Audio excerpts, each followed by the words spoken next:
Hi everyone, this is Christian from Universal Retail Systems with a guide for initializing a pin pad on RMS. But before we begin, our videos have subtitles. To turn them on, click on Settings, then click on Subtitles, and just choose your preferred language. Now back to the video. First, make sure the pin pad is on and working. All necessary cables should be connected tightly and securely. If the pin pad is not on, or if something is wrong with the pin pad, you will get a screen that says the pin pad was not initialized and that the tender has been disabled. You will no longer be able to process credit cards.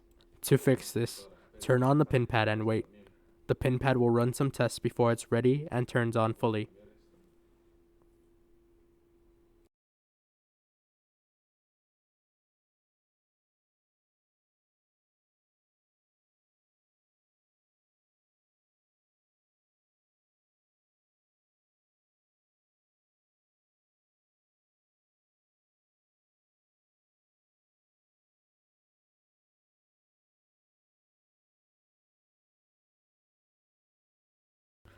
Once the pin pad changes to a blue PAX background, shift your focus back to RMS. Reinitialize the pin pad.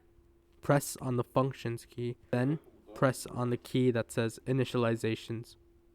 The pin pad will initialize again, and if done correctly, it will say your pin pad has been initialized. You are now ready to make transactions with your pin pad. Thanks for watching. If you have any questions, leave us a comment and don't forget to like the video.